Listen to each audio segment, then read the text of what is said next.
singing low while I pop a bottle off of ya. Chain swinging, clang clang, and it costs a lot. Bitch, I'm always at the guala, yeah, and you are not badass beat. Keep on going till you hit the spot. Whoa, I'm a big bag hunter with the bow. She got a big bed, number drop. Halo semuanya, di sini saya akan menjelaskan tentang pembulatan angka, angka bermakna, dan komputasi. Yang pertama ada pembulatan angka. Pembulatan angka artinya hukum yang merubah sebuah nilai menjadi angka yang lebih besar atau kecil. Pembulatan bermanfaat untuk mengeliminasi bilangan hasil pengukuran yang tidak kita butuhkan. Pembulatan paling umum dilakukan dalam perhitungan angka penting, yaitu dengan membulatkan angka desimal. Sebagai contoh, angka 44,1 jika dibulatkan akan mendekati dengan 44,0. Hal ini karena 44,0 nilainya lebih dekat ke 44,0 daripada 44,2. Berikut adalah aturan pembulatan. Apabila angka di belakang kurang dari 5, maka angka yang didekati tidak akan berubah atau pembulatan ke bawah. Yang kedua, apabila angka di belakang lebih dari 5, maka angka yang didekati akan bertambah 1. Yang ketiga, untuk pembulatan dua angka desimal dan ingin dibulatkan menjadi satu angka desimal, aturannya adalah jika ada angka genap di depan angka 5, maka angka tidak berubah. Sebaliknya, jika terdapat angka ganjil di depan angka 5, maka angka ganjil akan bertambah 1. Yang kedua ada angka bermakna.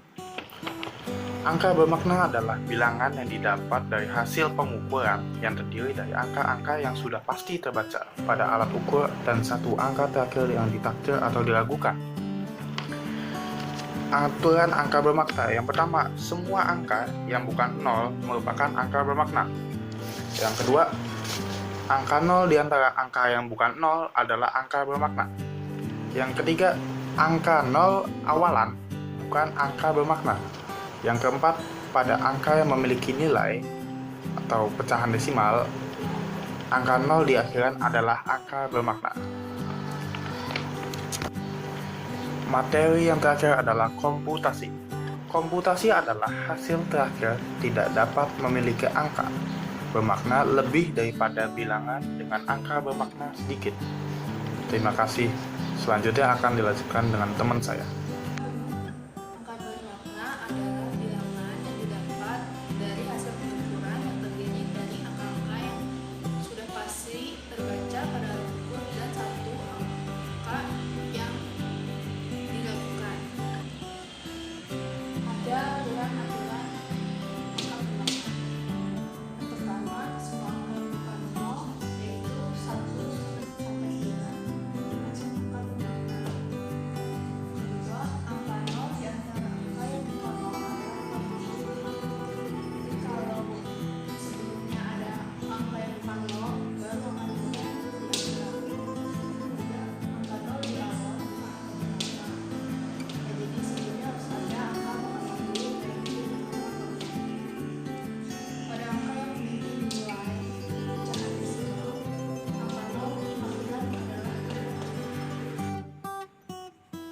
Baik, kita lanjut ke materi komputasi. Komputasi merupakan bilangan yang hasil kali, bagi, penjumlahan, dan pengulangannya berkaitan dengan angka bermakna. Hasil akhir komputasi tidak dapat memiliki angka bermakna lebih daripada bilangan dengan angka bermakna paling sedikit dalam operasinya, kecuali dengan syarat tertentu seperti bilangan eksak yang tidak akan dihitung angka bermaknanya meski paling sedikit. Operasi bilangan dengan angka eksak memiliki hasil komputasi yang mengikuti jumlah angka bermakna yang bukan angka eksak. Nah, bilangan eksak sendiri itu apa sih? Bilangan eksak ialah bilangan yang sudah jelas atau pasti dan diperoleh dari perhitungan, bukan pengukuran. Sebagai contoh, ada 30 siswa di sebuah kelas. Maka 30 itu merupakan angka eksak karena sudah pasti. Sekarang kita sudah tahu apa itu komputasi. Lalu bagaimana contohnya? Berikut adalah contoh dari komputasi. 1,848 dengan 4 angka bermakna dibagi dengan 0,023 dengan 2 angka bermakna akan menghasilkan 80,34. Namun karena di situ 0,023 hanya memiliki 2 angka dan itu merupakan paling sedikit, jadi hasilnya pun harus menyesuaikan, memiliki 2 angka bermakna saja. Jadi hasilnya di sini adalah 80. Selanjutnya, saya Dominik Rosemaratakusumo akan menjelaskan tentang contoh soal pada materi pembulatan angka. Sekarang kita masuk ke contoh soal tentang pembulatan angka. Di sini ada 3 contoh. Yang pertama, 12,6 dibulatkan ke satuan terdekat adalah 13. Kenapa bisa 13? Karena angka 6 ini sudah lebih dari angka 5 sehingga dibulatkan ke depan. Untuk soal nomor 2, 78,643 ke ratusan terdekat adalah, nah 78 itu kalau dibulatkan ke ratusan berapa sih yang paling dekat? Ya, itu 100. Untuk soal nomor 3, 7,2385 ke perseribuan terdekat adalah, nah untuk jawab soal ini kita harus ingat ketentuan di angka 5. Yang pertama itu, jika angka genap mendahului angka 5,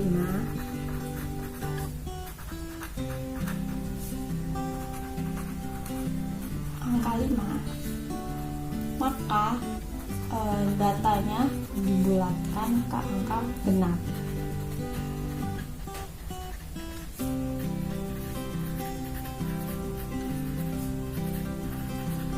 Untuk yang kedua, jika angka ganjil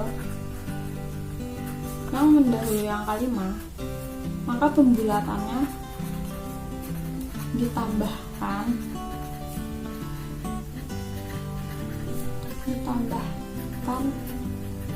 angka 1 pada angka ganjil tersebut. Sehingga untuk jawaban nomor 3 yaitu 7,238. Karena soal nomor 3 ini masuk ke ketentuan yang pertama, angka genap. Soalnya di depan angka 5 itu kan angka 8. Angka 8 itu masuknya angka genap, sehingga dibulatkan ke angka genap. Dan terus kenapa sih jawaban nomor 3 tuh bisa koma, sedangkan angka 1 sama 2 itu, sedangkan jawaban nomor 1 sama 2 nggak ada komanya? Karena di soal nomor 3 itu terdapat kata per. Ini dia. Nah, kalau di soal ada kata per, hasilnya desimal. Seperti contoh soal nomor 3 ini. Halo teman-teman, perkenalkan nama saya Nangimul Huda dengan NIM 23010121130117 akan menjelaskan tentang soal dan pembahasan materi angka bermakna. Harap memperhatikan ya teman-teman. Pada kali ini kita akan membahas soal tentang angka bermakna. Sudah pada tahu kan angka bermakna itu apa? Angka bermakna itu adalah bilangan yang didapat dari hasil pengukuran yang terdiri dari angka-angka yang sudah pasti terbaca pada alat ukur dan satu angka terakhir yang ditafsir atau diragukan.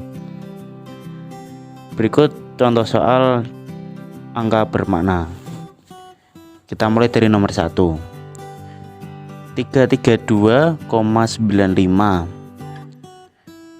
Jawabannya itu yaitu memiliki 5 angka bermakna. Kenapa?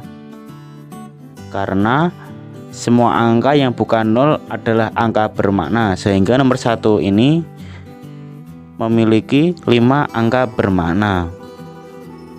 Kemudian nomor 2, 1,350. Jawabannya ialah memiliki 4 angka bermakna. Kenapa memiliki 4 angka bermakna? Karena angka 0 terletak di belakang merupakan angka bukan 0. sehingga itu termasuk bilangan asli. Kemudian kita lanjut ke nomor 3, 20,6007. Jawabannya ialah memiliki 6 angka bermakna. Karena angka 0 terletak di antara dua angka bukan angka 0, termasuk angka bermakna. Kemudian kita lanjut ke nomor 4, 0,0498, yaitu jawabannya memiliki 3 angka bermakna. Karena angka 0 yang di depan bukan angka asli, jadi tidak dianggap angka bermakna. Kita lanjut ke nomor 5, 9,10 kali 10 pangkat 7. Jawabannya ialah memiliki 3 angka bermakna. Karena 10 pangkat 7 merupakan orde, sehingga bukan angka bermakna. Terima kasih. Semoga latihan soal ini bermanfaat. Oke, halo teman-teman, perkenalkan nama saya Berlian Bernardo Gemilang dengan NIM akhir 0138. Di sini saya akan membahas tentang contoh soal komputasi. Ada 5 contoh soal komputasi dapat ditampilkan di sini. Saya bacakan. Yang pertama, 192 dikali 2,007. 192 merupakan angka eksak. Yang kedua, 125,624 ditambah 3,55 ditambah 81,666. Yang ketiga, 0,6732 dibagi 0,32. Yang keempat, 57,112 dikurangi 38. 38 merupakan angka eksak. Yang kelima, akar dari 67,44. Mari kita bahas soal-soal tadi. Yang pertama, 192 memiliki 3 angka bermakna, tapi 192 merupakan angka eksak. Dikali 2,007 memiliki 4 angka bermakna. Jadi hasilnya adalah 385,344. Karena apa? Karena operasi bilangan dengan angka eksak, maka hasil harus memiliki angka 4 bermakna, sehingga penulisan yang benar adalah 385,3. Yang kedua, 125,624 memiliki 6 angka bermakna ditambah 3,55 yang memiliki 3 angka bermakna ditambah 81,666 yang memiliki 5 angka bermakna. Jadi hasil dari penjumlahan tersebut adalah 210,840. Karena semua angka bermakna, maka hasil akhir diambil dari taksiran paling kiri atau yang memiliki desimal paling sedikit. Jadi penulisan yang paling benar adalah 210,84. Soal yang ketiga, 0,6732 memiliki 4 angka bermakna dibagi 0,32 memiliki 2 angka bermakna. Hasilnya adalah 2,10375. Karena semua angka bermakna, maka hasil diambil dengan angka bermakna paling sedikit. Maka penulisan yang benar adalah 2,1. Yang keempat, 57,112 memiliki 5 angka bermakna dikurangi 38 memiliki 2 angka bermakna, tapi 38 merupakan angka eksak. Jadi hasilnya adalah 19,112. Karena operasi bilangan dengan angka eksak, maka hasil diambil dari angka bermakna, sehingga penulisan yang benar adalah 19,112. Soal yang terakhir yaitu akar dari 67,44 memiliki 4 angka bermakna. Hasilnya adalah 8,21218607. Diambil hasil akhir sebanyak angka bermakna yang diakarkan, maka penulisan yang benar adalah 8,212. Dan terima kasih.